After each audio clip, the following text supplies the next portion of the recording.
I know why you're here, Matrix fans. I know what you've been doing, why you hardly sleep, and why night after night you sit at your computer visiting Screen Rant, and that's because we like to go down the TV and movie rabbit hole and share that sweet knowledge with you. Back in 1999, with its crazy science and deep philosophy, The Matrix was a hard sell and a major risk for Warner Brothers at the time, and as such, it was actually a pretty hard film to get made, and the studio got a lot of rejections before they finally locked down a cast. But get made it did, and it went on to be a huge success, grossing over $463 million worldwide. I actually saw the film 4 times in theaters, and it spawned 2 sequels with another on the way, some great animated shorts, a few video games, and the original is considered by many, myself included, to be one of the best sci-fi films of all time. So yeah, some of the actors who turned down roles in The Matrix probably regret it, but who exactly could have been part of the cast had things gone differently? Well, that's the question that drives us today. I'm Greg Elliott, and here's a look at all the actors who almost starred in some of The Matrix's biggest roles. So first up is Neo. It's hard to imagine anybody other than Keanu Reeves in the role, but a number of Hollywood megastars almost took it, most notably Will Smith, who at the time was coming off huge hits like Bad Boys, Independence Day, and Men in Black.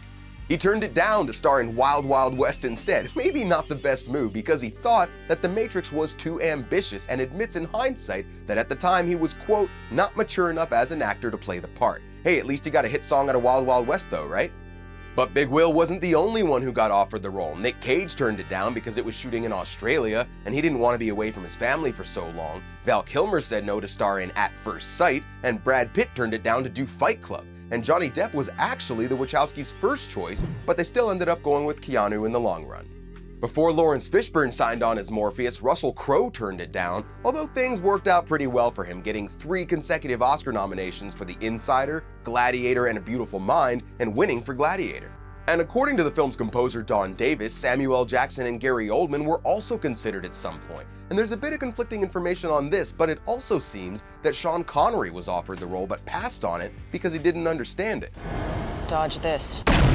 The Matrix turned Carrie-Anne Moss into a star, but the Wachowskis actually wanted Janet Jackson as Trinity, but it conflicted with her Velvet Rope tour and she couldn't make it work. At one point, they even considered casting Neo as a woman, and their choice for that? Sandra Bullock, who when that didn't happen, was reportedly considered for Trinity as well. Hugo Weaving was pretty much perfect as Agent Smith, and he sadly won't be returning in The Matrix 4 due to scheduling conflicts, but again, he wasn't the first guy offered the role. That was actually Jean Reno, the French actor from The Professional, Mission Impossible, and little trivia tidbit here, Mufasa in the French language version of The Lion King, but like Nicolas Cage, he wasn't willing to move to Australia for the shoot. And one more, even though they're not a major character, Seraph from the Matrix sequels was originally offered to Michelle Yeoh, who couldn't do it due to scheduling conflicts, and then to Jet Li, who said no, because since they wanted to capture and digitize his martial arts moves, he was worried that they might be able to later superimpose other actors' faces onto his moves without his involvement. Probably a little ahead of its time in 1999, but hey, these days, I can see why he was concerned. And there you go, maybe ignorance is bliss, but hey, now you know what might have been in another life. You know that we'll keep you up to date as we learn more about The Matrix 4, so keep coming back to Screen Rant if you're looking for more answers. I'm Greg Elliott, and where we go from here is a choice I leave to you. See ya.